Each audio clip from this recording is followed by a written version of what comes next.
Olá, meus irmãos e irmãs da Diocese de Uberlândia e as demais dioceses que estão aí no nosso encontro estadual de ministério. Queremos iniciar essa nossa partilha em nome do Pai, do Filho e do Espírito Santo. Que alegria poder celebrar esse momento com toda a renovação carismática de Minas Gerais, em especial as dioceses de Uberlândia, Ituiutaba, Arquidiocese de Uberaba, Patos de Minas, alguma outra que eu possa estar me esquecendo, Paracatu, que estão aí, celebrando, Guaxupé também. Um abraço a vocês que estão aí presencialmente. Sou Ricardo Tobias. E nesse tempo, o Senhor tem me chamado a coordenar o Ministério de Formação no estado de Minas Gerais.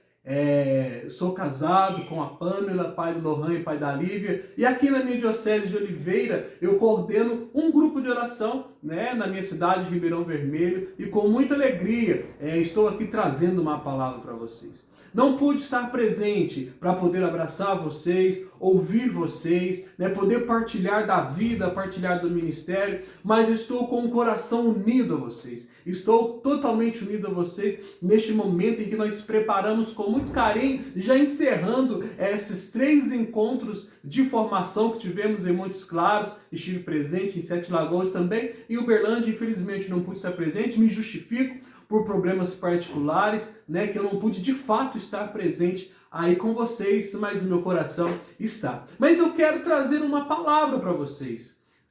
Aquilo que o Senhor tem colocado em nosso coração, tem colocado a todo o Ministério de Formação no Brasil, em Minas Gerais. Eu quero vir trazer essa palavra de direcionamento, essa palavra de orientação a cada um de vocês, para que nós possamos falar a mesma linguagem, na unidade, falar a mesma linguagem. Irmãos, são tempos de desafio para nós.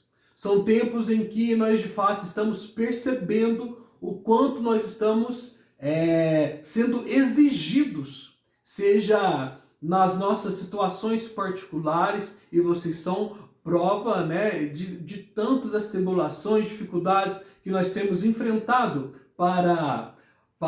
com nossos afazeres particulares, mas também nas nossas realidades de ministério, o quanto tem sido difícil a retomada dos grupos de oração, mas em nome de Jesus, o Senhor quebrará todos os grilhões e correntes que aprisionam o seu trabalho missionário aí aonde você exerce o ministério de formação. Quero trazer uma palavra para vocês que está lá no livro de Ageu. Se você puder tomar, se você tiver aí com a Bíblia, no livro de Ageu, nós queremos partilhar algumas das moções proféticas que o Senhor tem dado à RCC Brasil nesse tempo. Eu quero partilhar com vocês como um direcionamento de Deus para o Ministério de Formação neste tempo.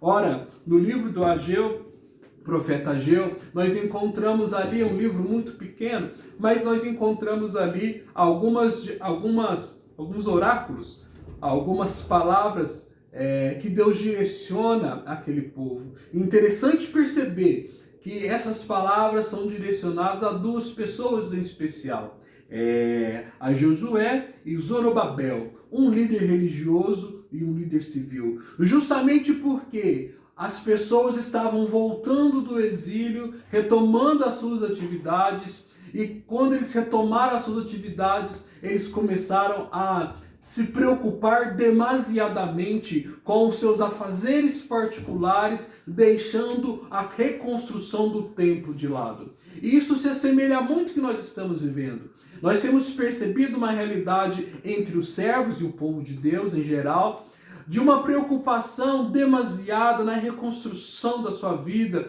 na reconstrução daquilo que foi perdido, e de fato a pandemia ocasionou muita dificuldade, muitas quedas em meio ao nosso povo, mas o Senhor nos chama também a reconstruir o seu templo, a reconstruir o templo sagrado, e aqui nós queremos colocar os nossos grupos de oração, os nossos afazeres ministeriais dentro dessa realidade de reconstrução do templo.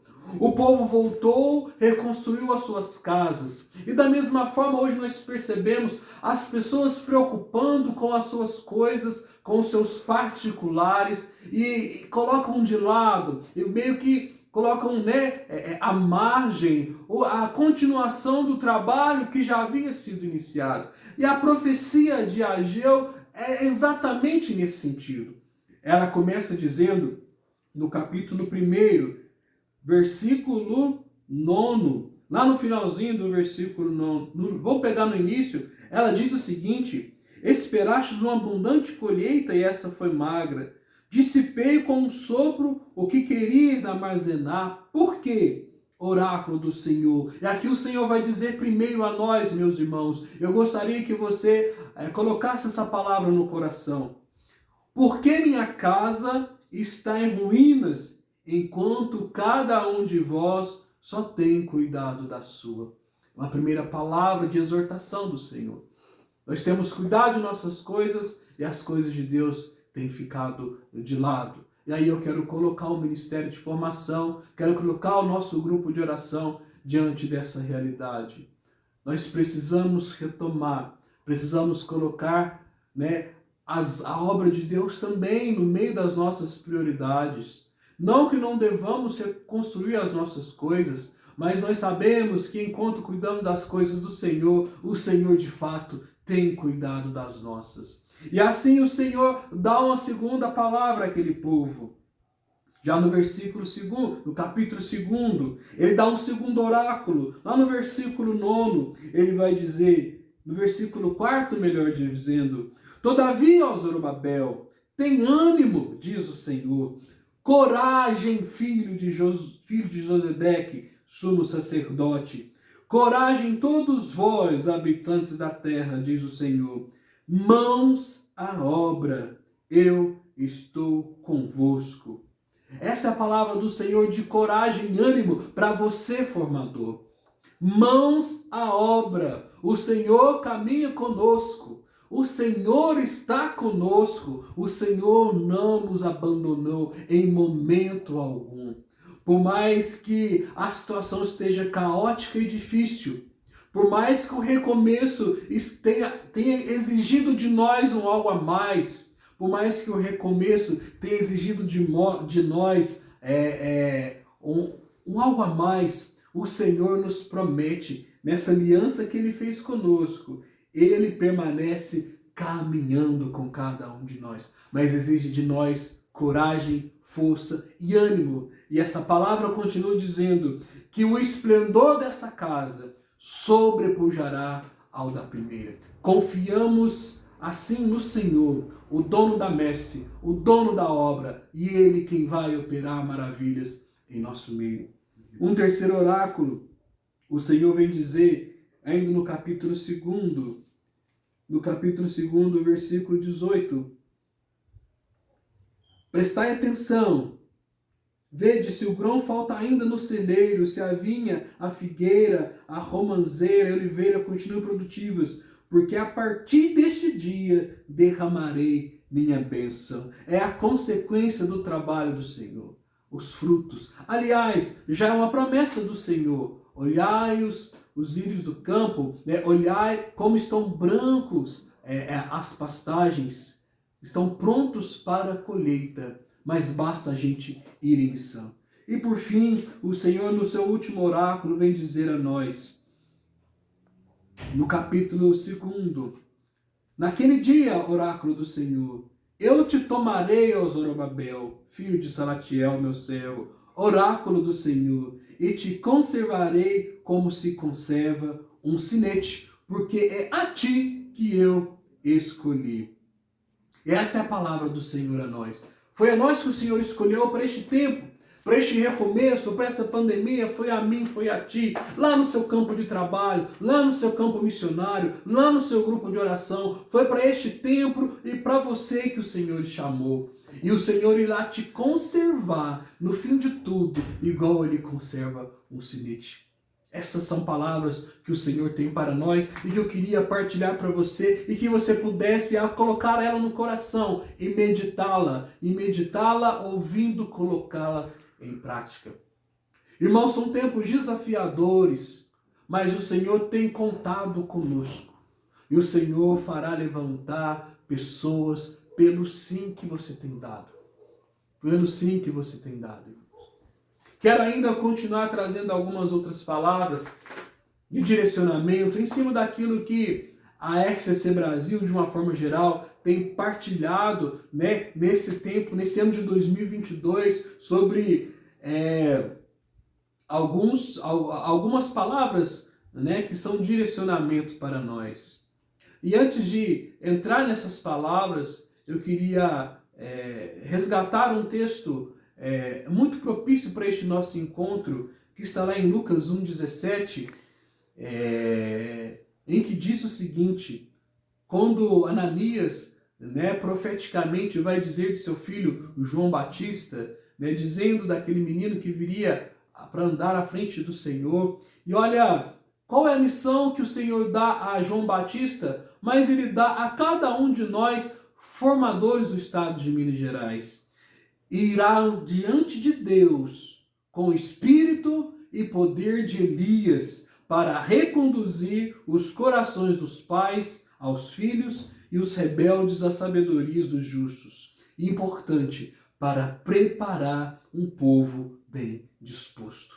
Esse é o chamado que Deus faz a nós. Esse é o chamado que Deus faz a nós formadores, preparar um povo disposto. E essa preparação exige de nós. Para preparar um povo disposto, um povo que está adoecido espiritualmente, é preciso disposição dos servos de Deus. Haverá de ter de nós abnegação, disposição para encontrar esse terreno tão difícil, mas que ali existem filhos de Deus que merecem ser cuidados, que merecem colocar eles à disposição do Senhor. É um trabalho que nós fazemos e começa conosco. E para isso o Senhor em 2022 quer trabalhar 4 pontos conosco.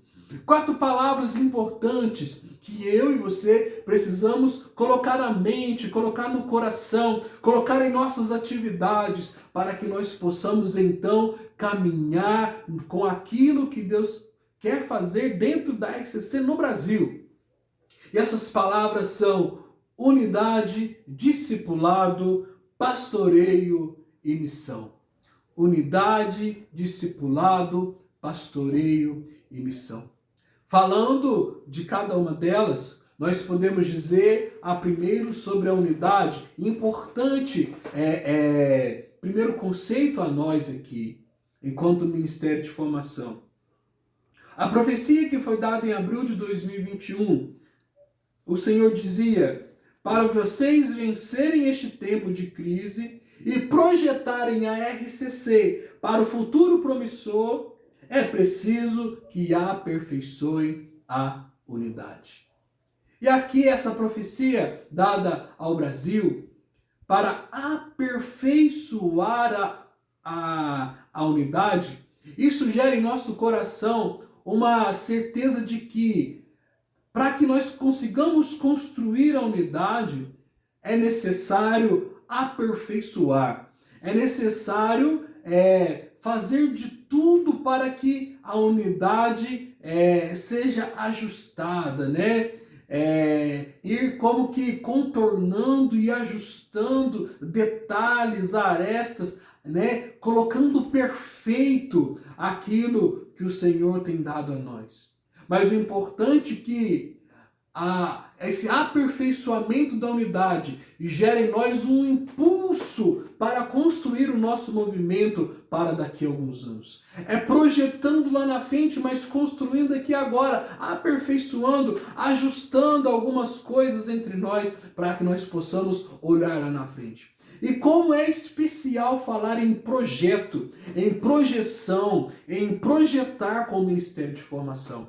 Irmãos formadores, você tem um ministério que cuida de uma forma especial, particular, essa projeção do movimento lá na frente. O Ministério de Formação, ele é reconhecido como o guardião, aquele quem protege, aquele quem guarda, mas também essa proteção gera em nós, não fica apenas em algo estático.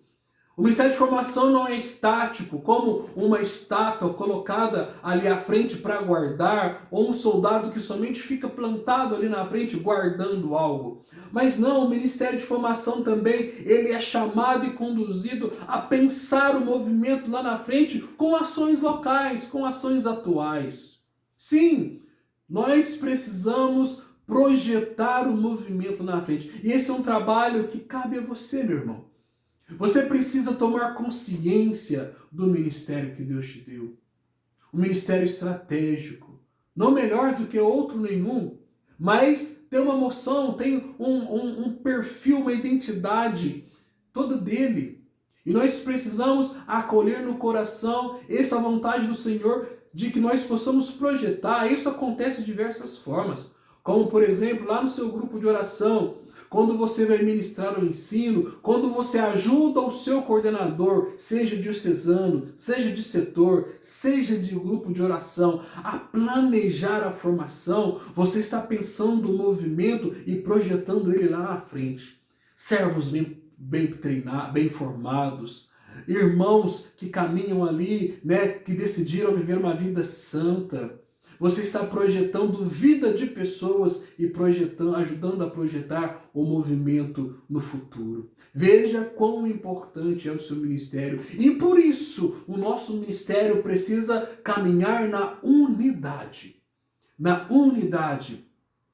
Unidade nos relacionamentos, unidade nos direcionamentos e para a eficácia da nossa missão.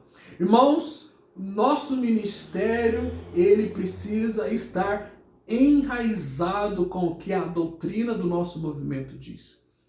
Eu quero dizer a vocês que nós precisamos ensinar aquilo que as apostilas ensinam. Não um conhecimento seu, não aquilo que você acha que é melhor, não aquilo que você entende ser melhor, mas aquilo que o nosso movimento ensina. Em especial, aquilo que as apostilas novas têm ensinado. É um convite que eu faço a você a pegar esse processo formativo agora, ir lendo, ir entendendo, pegar a apostila Identidade, ou mesmo a apostila Grupo de Oração, que tanta informação nova, que está nos ajudando a compreender quem nós somos. Você precisa conhecer e ensinar aquilo que a doutrina do nosso movimento ensina. Isso é unidade de direcionamento. E assim nós vamos cumprindo com eficácia a nossa missão.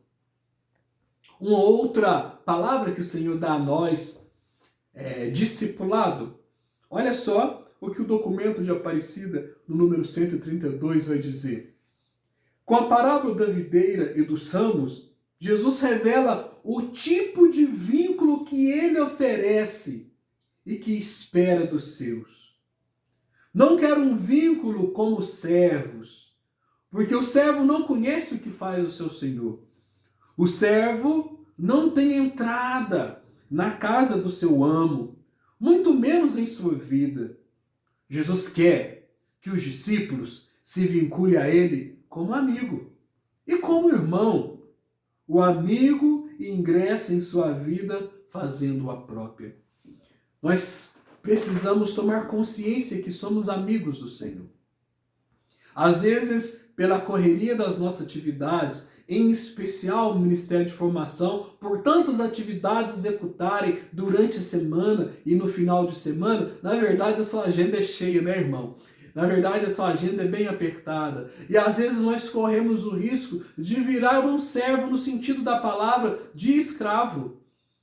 Não no sentido da palavra de um servo que serve como um servidor, mas aquele que é escravo, aquele que não conhece as coisas que passam dentro da casa do seu Senhor.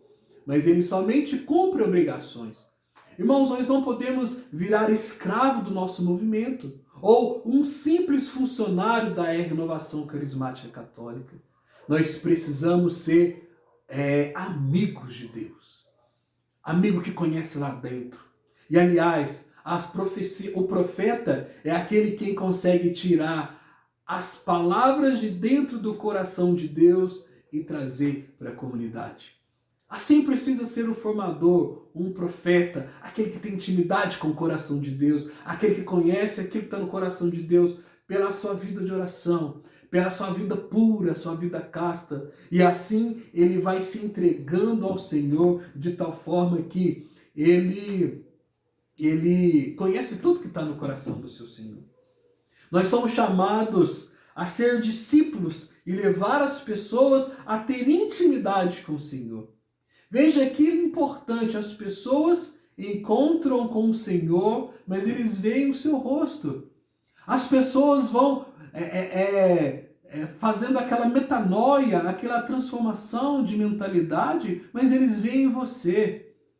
Né? As palavras são recuam de Jesus, mas é nós. Somos nós que estamos ali e nós precisamos ter intimidade para gerar intimidade. Para gerar intimidade com os nossos irmãos que estão nas nossas turmas. O formador é uma pessoa de oração, uma pessoa que tem penetração espiritual.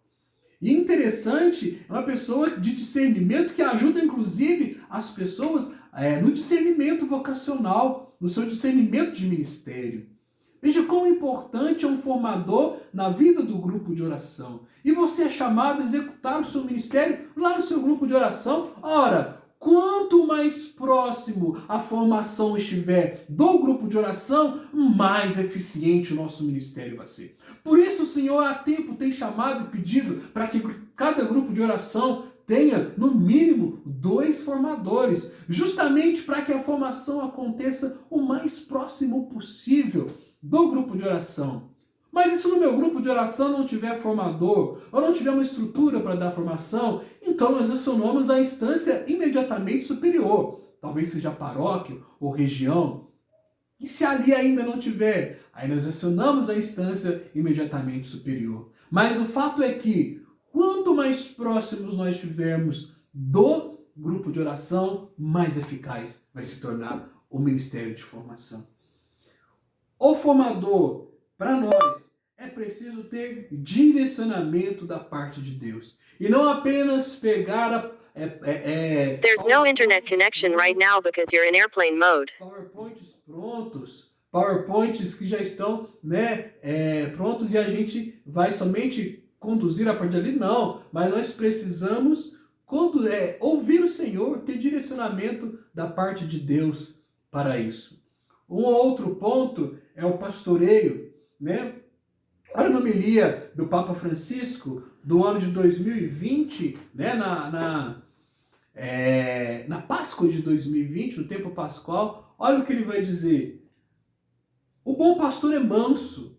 Um pastor que não é manso não é um bom pastor. Pelo contrário, o pastor é terno, tem essa ternura de proximidade. Conhece todas as ovelhas pelo nome e cuida de cada uma como se fosse a única. A ponto que, ao chegar em casa, depois de um dia de trabalho, cansado, percebe que lhe faltou uma, sai para trabalhar outra vez, para procurar levá-la consigo, carrega sobre os ombros. Nós somos pastores. Muito embora você não seja coordenador diocesano de região, né, dentro do Ministério de Formação ou em outro serviço no movimento, você é pastor. Lá na sua turma, você é pastor. Por isso que nós precisamos ter contato com uma turma.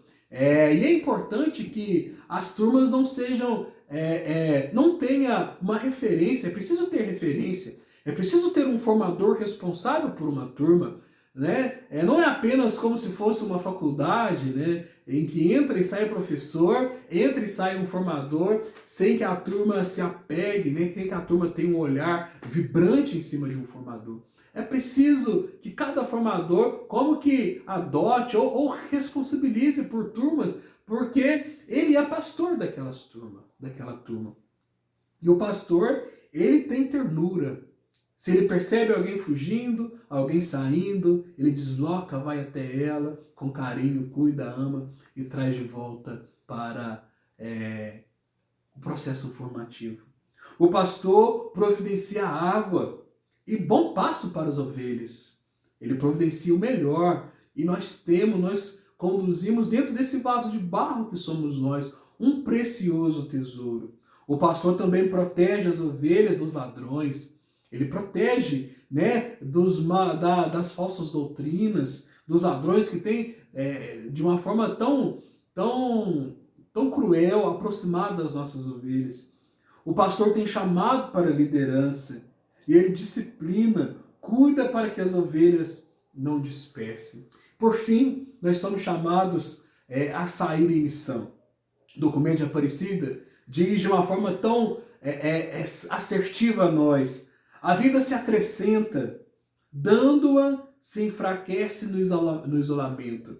Ou seja, ela acrescenta-se quando eu me dou ao outro e ela enfraquece quando eu me isolo na comunidade. De fato, os que mais desfrutam da vida são os que deixam margem à segurança e se apaixonam pela missão de comunicar vida aos demais. Vive-se muito melhor quando temos liberdade interior para doá-la. É o chamado ao nosso ministério, apaixonados pela missão. Assim nós podemos desfrutar da vida. Quem tem vida, doa. Quem tem vida, doa aos demais. E o nosso ministério, nós somos missionários. O processo formativo, ele é missionário. Ele é missão.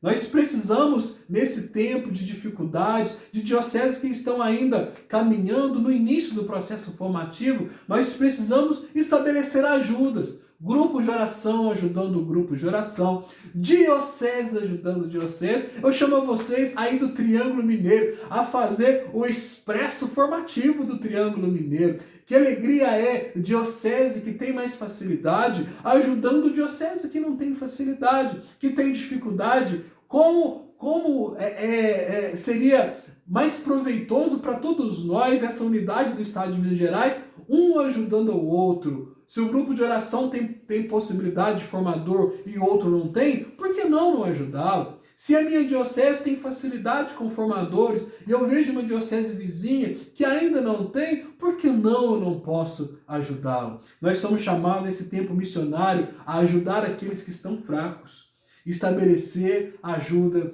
a essas dioceses.